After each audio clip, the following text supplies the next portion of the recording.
Hello दोस्तों, आप सभी का स्वागत है क्वेश्चन प्रोफेसर चैनल पे। तो जैसे कि आप सभी को पता होगा कि पिछले क्लास में आप सभी को 400 क्वेश्चन बता दिए थे, तो आज बताएंगे 401 से। तो बिना देरी के चलते हैं क्वेश्चन की ओर।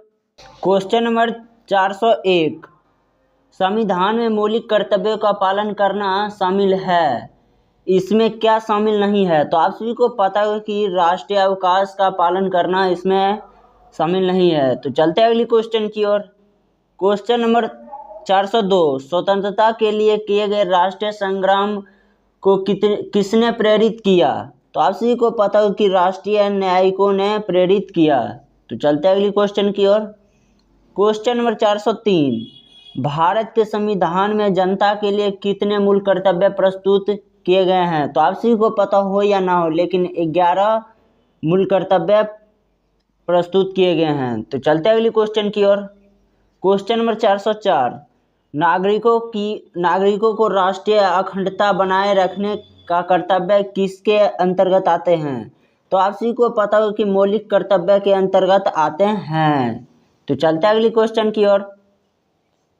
क्वेश्चन नंबर 405, देश के संविधान और कानून का पालन करना किसके अंतर्गत आता है? तो आप सभी को पता हो या ना हो, लेकिन मौलिक कर्तव्य के अंतर्गत ये सभी आते हैं। तो चलते हैं अगली क्वेश्चन की ओर। क्वेश्चन नंबर 406, राज्य की गोपनीयता बनाए रखना किसके अंतर्गत आता है? तो आप सभी को पता होगा कि मौलिक कर्तव्य के अंतर्गत आता है। तो चलते हैं अगली क्वेश्चन की ओर।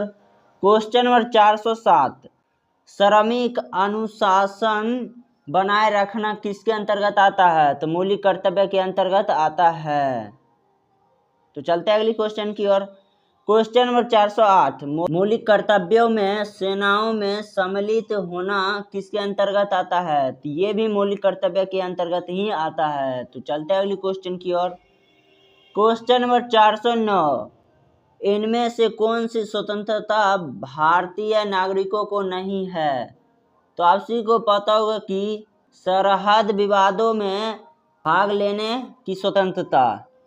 तो चलते हैं अगली क्वेश्चन की ओर।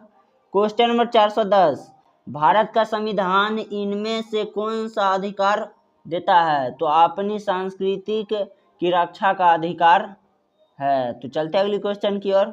क्वेश्चन नंबर 411, इनमें से कौन धार्मिक स्वतंत्रता की सही व्याख्या है? तो आप सभी को पता होगा कि प्रत्येक व्यक्ति को अपनी इच्छानुसार किसी भी धर्म को अपनाकर उसका प्रचार करने की स्वतंत्रता है। तो चलते हैं अगली क्वेश्चन की ओर।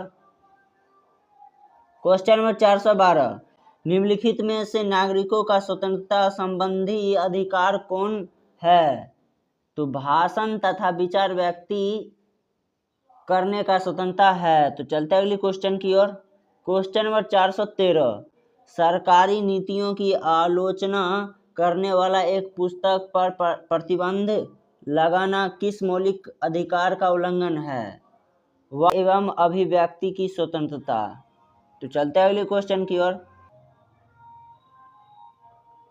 क्वेश्चन नंबर 414, उड़ीसा के लोग बिहार में अपनी भाषा एवं संस्कृति के प्रचार के लिए सांस्कृतिक व्यवस्था चलाते हैं। कौन सा मौलिक अधिकार इसमें समृद्ध है? तो आप सभी को पता हो या ना हो, लेकिन सांस्कृतिक और शैक्षणिक अधिकार है। तो चलते हैं अगली क्वेश्चन की ओर। क्वेश्चन नंबर 15, संघ के द्वारा राज्य सरकार को जारी निर्देश को क्या कहा जाता है? तो आदेश कहा जाता है। तो चलते हैं अगली क्वेश्चन की ओर। क्वेश्चन नंबर 416, लोकसभा और राज्यसभा का संयुक्त शर्त कब बुलाया जाता है? तो आप सभी को पता होगा कि राष्ट्रपति के बाद बुलाया जाता है। तो चलते हैं अगली क्वेश्चन की ओर। क्वेश्चन नंबर 417, संविधान के सही कार्यान्वयन की देख रेख कौन करता है? तो न्यायालय करता है। तो चलते हैं अगली क्वेश्चन की ओर। क्वेश्चन नंबर 418, अधिकारों की परिभाषा के दो उदाहरण बताइए। व्यक्तिगत और सामाजिक अधिकार है। तो चलते हैं अगली क्वेश्चन की ओर। क्वेश्चन नंबर 419, मनुष्यों के किस स्तर के अधिकार एक दूसरे से जुड़े होते हैं? तो मौलिक अधिकार एक दूसरे से जुड़े होते हैं। तो चलते हैं अगली क्वेश्चन की ओर। क्वेश्चन नंबर 420, लैटिन अमेरिकी सरकारों में लोकतांत्रिक बहालियां कब शुरू हुई? तो 1980 के दशक में शुरू हुई। तो आज का वीडियो यहीं पे समाप्त करते हैं। मैं आशा करता हूँ कि आप सभी को वीडियो थोड़ा भी अच्छा लगा ही होगा। यदि थोड़ा भी वीडियो अच्छा लगा है तो आप सभी इस वीडियो को लाइक करें, चैनल को सब्सक्राइब नहीं किए हैं तो कर लीजिए, और शेयर करने का मन है तो करिए, कोई दिक्कत की बात नहीं है। धन्यवाद, अगले वीडियो में मिलते हैं।